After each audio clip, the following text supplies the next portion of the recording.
This is part 8 on my sister was unalived with a man that she met 3 weeks ago.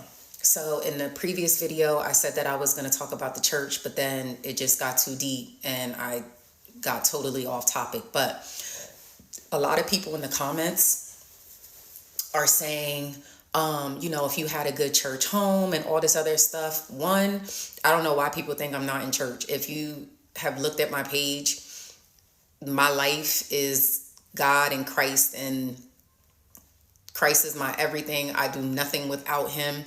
And to be honest with you guys, I feel like the only way that I made it through this entire tragic situation was knowing that to be absent with the body is to be present with the Lord. And me and my sister were baptized together.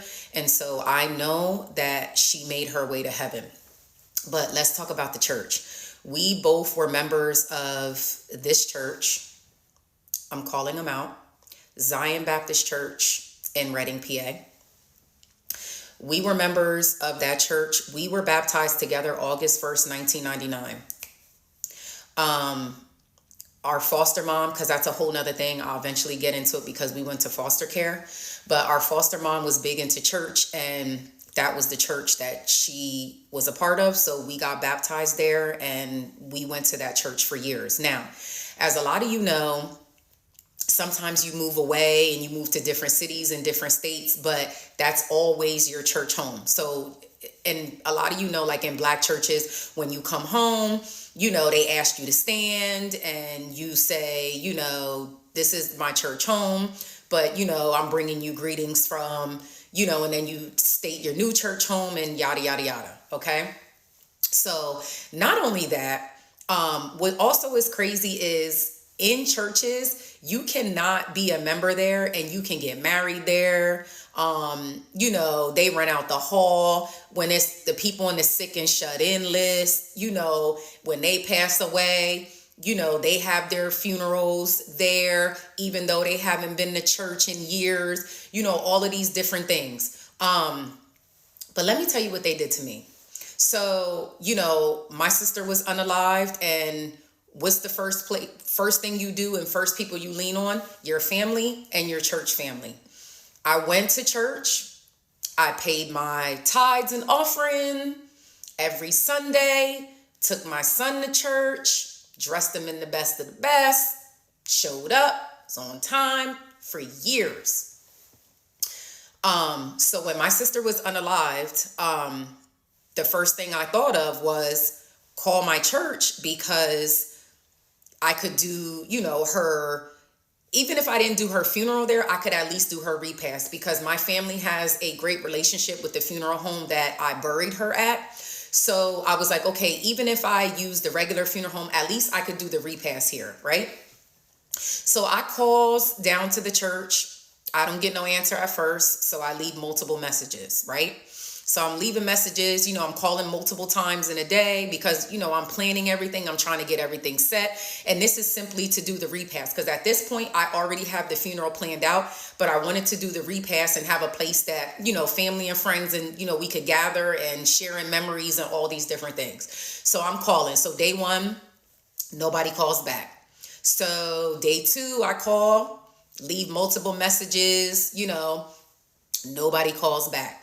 So at this point, I have certain members of the church contact. So I reach out to, and I don't even know if they even deserve grace for me to even put their names out there. So I won't do that. But I reached out to one of the deacon and the deaconesses that I was close to, like the closest to, like literally knew them almost my entire life. Reached out to them, left a message with the husband, didn't hear nothing back, but I called the wife. So, called her up on the phone and basically just let her know that I was looking forward to using the church's basement, so that, now mind you, they have all kind of events there, all kind of knitting services, outside services, people's wedding receptions. Mind you, people that don't even go to church.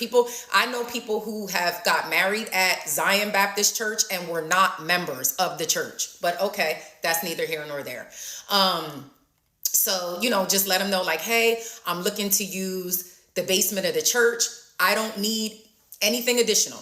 If there's a fee, I'll pay the fee, whatever it is. Or if you're not looking for a fee because I'm a member, I'm still going to I would love to give the church a donation for just allowing me to use the space. So the first thing she said was something like the hospitality crew isn't available for that day or something. So I'm saying to myself, well, I don't need the services of the hospitality crew. Like, I just need to use the space, in which people have done kids' birthday parties there as well. Let's be clear. So the hospitality crew isn't doing Ray Ray's second birthday party. Okay. So that was the first excuse. So then I came back and I'm just like, I don't need the hospitality crew. Like, my family is willing to come in and help me, and we do the food and everything. We literally just need the space. That is it. Do you know that they tried to tell me, mind you, no one from the church called me to even ask me how I was doing, if I needed anything, Lord, to even give sis a prayer. Nobody called and checked for me. Meaning, this is a place that I go to every Sunday, that I pay my tithes to, that I am in prayer with, that I show up for, like my church home, as in I was a grown adult and been going to this church since I was like 9. No one called me. No one called to check on me. No one sent condolences, not a flower, not a card, nothing. So then I was told that because she moved away, technically she wasn't a member of the church. So I can't have her repass there. When then the reality was, because people at the church talk. So it got back to me. The reality was the church didn't like the manner in how she passed away.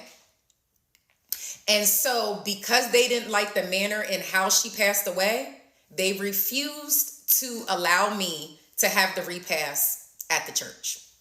So people who aren't members of the church can get married there. All of these other activities and things like that can go on. But my own church home, who I loved and trusted, did not allow me to do my sister's repast, not even the funeral. But they would not allow me. Zion Baptist Church in Reading, Pennsylvania, would not allow me to do my sister's repast at their church, which was my church, I should say, because they did not like the manner in the way that my sister was unalived. And so after the last phone call where I said that I didn't need the hospitality crew to assist with the repast, they just stopped answering my calls altogether. They did not return any calls. They didn't pick up the phone for me. They didn't check for me. They didn't ask, okay, well, did you still want to do this? No one called. No one called. So that's how I know it's true. Because if I asked you more than once and then you just flat out don't return the call, clearly it was true. But I will say this.